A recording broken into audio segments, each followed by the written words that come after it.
अस्सलाम वालेकुम नाज़रीन, उम्मीद है कि आप लोग खैरियत से होंगे। नाज़रीन, आज हम जिस कहानी का जिक्र करने जा रहे हैं ये एक सक्के और उसके गधे की कहानी है।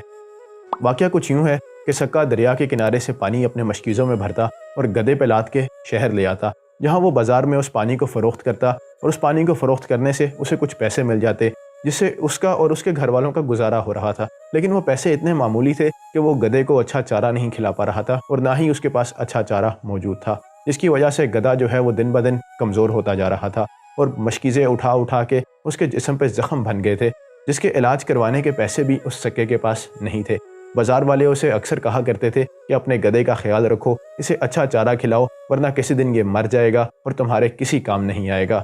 वो गधा हड्डियों का ढांचा बनता जा रहा था, उसके जिस्म पे गोश्त नाम की कोई चीज़ बाकी ना रही थी। वो अपनी ज़िंदगी से तंग आ चुका था। कुछ दिनों बाद सक्के का एक दोस्त उससे मिलने आया। वो शाही अस्तबल में मुलाजिम था। उसने गधे की हालत देखी तो उसने अपने दोस्त से कहा कि ये तो मर जाएगा, ऐसे करो कि ये मेरे हवाले कर दो, मैं इसे अस्तबल ले जाऊंगा, इसको अच्छी खुराक दूंगा, इसके ज़ख्मों का इलाज करूंगा और फिर जब ये सेहतयाब हो जाएगा तुम्हारे हवाले कर दूंगा। सक्के ने उसकी बात मान ली और गधा उसके हवाले कर दिया।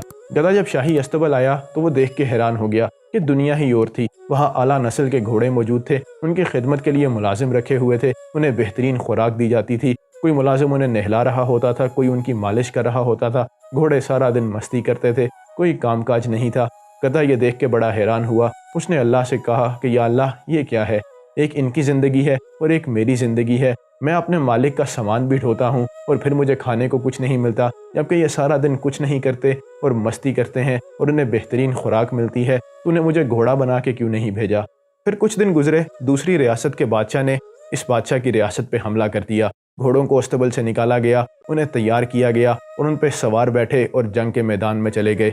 तकरीबन हफ्ते के बाद ये घोड़े वापस अस्तबल में आए तो उनकी हालत ये थी कि किसी का जिस्म तलवारों के निशान से ज़ख्मी हुआ था तो किसी के जिस्म में अभी तक तीर पेवस्त थे। वो जैसे ही अस्तबल में आए ज़मीन पर निढाल होकर लेट गए। वो बहुत थक चुके थे।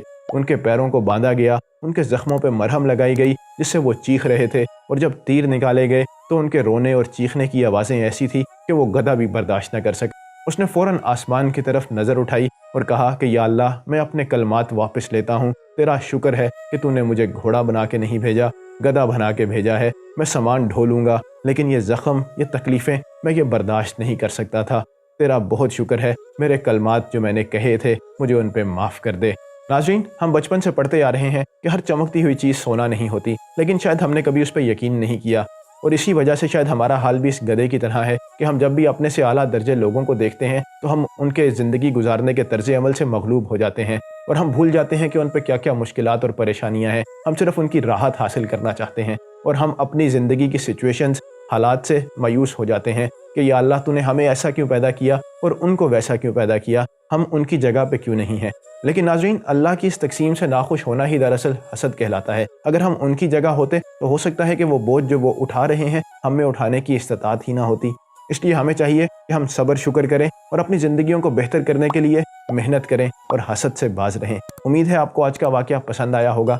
अगले वाक़ये तक के लिए मुझे दीजिए इजाज़त। तब तक के लिए अल्लाह हाफ़िज़।